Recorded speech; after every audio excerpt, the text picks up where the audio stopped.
لو انت بتعشق كمال الاجسام وبتحب اللعبة دي جدا، يبقى لازم تعرف تاريخها، لازم تعرف مين اكتشفها وكان السبب في ظهورها. هتقولي ارنولد في امريكا والشحات مبروك في مصر، يبقى انت لازم تشوف الفيديو ده. كان بيسموها لعبة الحديد، والمصريين حطوا التاتش بتاعهم وسموها لعبة كمال الاجسام. كان الاشوريين عندهم وصف جلجامش بانه طويل القامة وضخم الجسم ومفتول العضلات وبيصارع الاسود. وفي مصر القديمة دايما الحضارات الفرعونية كانوا بيعملوا التماثيل بتاعتهم على شكل عضلات مفتولة، دلالة على القوة والجمال. اليونانيين كان عندهم هيركليز وأسطورة هيركليز البشر الضخم اللي نصه إله ونصه بشر، وكان مفتول العضلات وكان رمز للألعاب الأولمبية. والرومانيين مشيوا على نفس الحوار. صادف طفل عنده 10 سنين في زيارة لإيطاليا مع عيلته ويشوف التماثيل الإغريقية وينبهر بيها ويحب إن هو يوصل للشكل ده. وطبعا الفكرة بتتكون في دماغه أكتر وأكتر لحد ما يكبر ويعمل عروض مسرحية للقوة.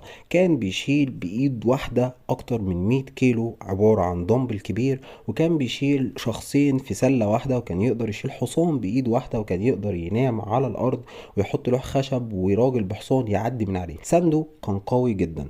مين ساندو؟ يوجين ساندو ألماني من بروسيا، اتولد سنة 1867 وكان بيستعرض عضلاته على المسرح وقوته على المسرح. ولكن فكرة ان هو يبقى شبه التمثال اليوناني كانت دايما مزروعة في باله لحد ما حب ينفذ الفكرة ديت، وكانت العروض بالنسبة له هي مصدر رزق مش اكتر. حتى في مرة من الايام يصادف ان هو في امستردام، وكان في آلة كده زي الآلات اللي موجودة دلوقتي اللي هي تشوف قوة الضربة بتاعتك. فحب يوجين ان هو يجرب قوة الضربة بتاعته، فكسر الآلة وراح لآلة تانية كسرها والتالتة لحد ما الشرطة قبضت عليه. وبعد كده سألوه ليه بتكسر الآلات او بتعمل ليه الكلام ده، فقال لهم ان هو مش بيكسرهم، هو بيقيس القوة بتاعته لكن هي مستحملة. يوجين بدأ يقرأ ويشوف ازاي يمرن جسمه ويوصل لشكل عضلي كويس زي التماثيل اليونانية.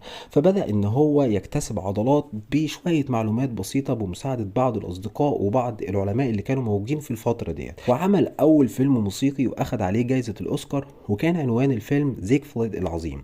عام 1901 بدأ عمنا يوجين أول بطولة في لندن لعرض العضلات.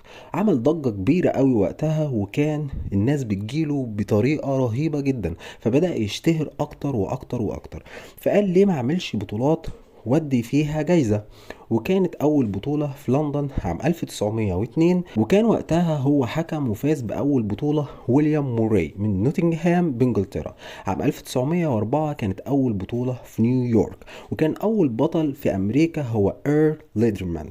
وكان وقتها كاتب مشهور جدا، كتب كتب توضيحية لكمال الأجسام. تخش علينا الحرب العالمية الأولى وتخلص، والحرب العالمية التانية وتخلص، تبدأ تزداد شعبية كمال الأجسام جدا من خلال حملات إعلامية وكتب رسومية وإعلانات ومسلسلات وأفلام بيظهر فيها الأبطال بشكل عضلات كبيرة وضخمة وتعجب الناس أوي زي ستيف ريفز، خصوصا بقى من مجال الإعلام والرسومات والمسلسلات والأفلام زي مثلا سوبرمان، باتمان، واللي بيطلع فيها البطل بشكل عضلات مفتولة زي ستيف ريفز. وبدأ عام 1946 تم تأسيس IFBB اللي هو يعتبر أول اتحاد محترفين لكمال الأجسام على يد الكندي بين وايدر، وكمان أخوه جون وايدر كان بيخترع آلات وتطوير أساليب اللعبة. وعام 1950 عملوا الرابطة الوطنية لكمال الأجسام للهواة اللي هي NABBA. في بداية السبعينات دخلت اللعبة مرحلة جديدة من خلال ظهور قدوة كل شخص اللي ساعد في نشر اللعبة بشكل كبير جدا. عن نفسي كنت أول واحد يعجب بيه كان مستر أرنولد شوارزنجر، واللي هنتكلم عنه الفيديو الجاي، وهتكلم عن أساطير عربية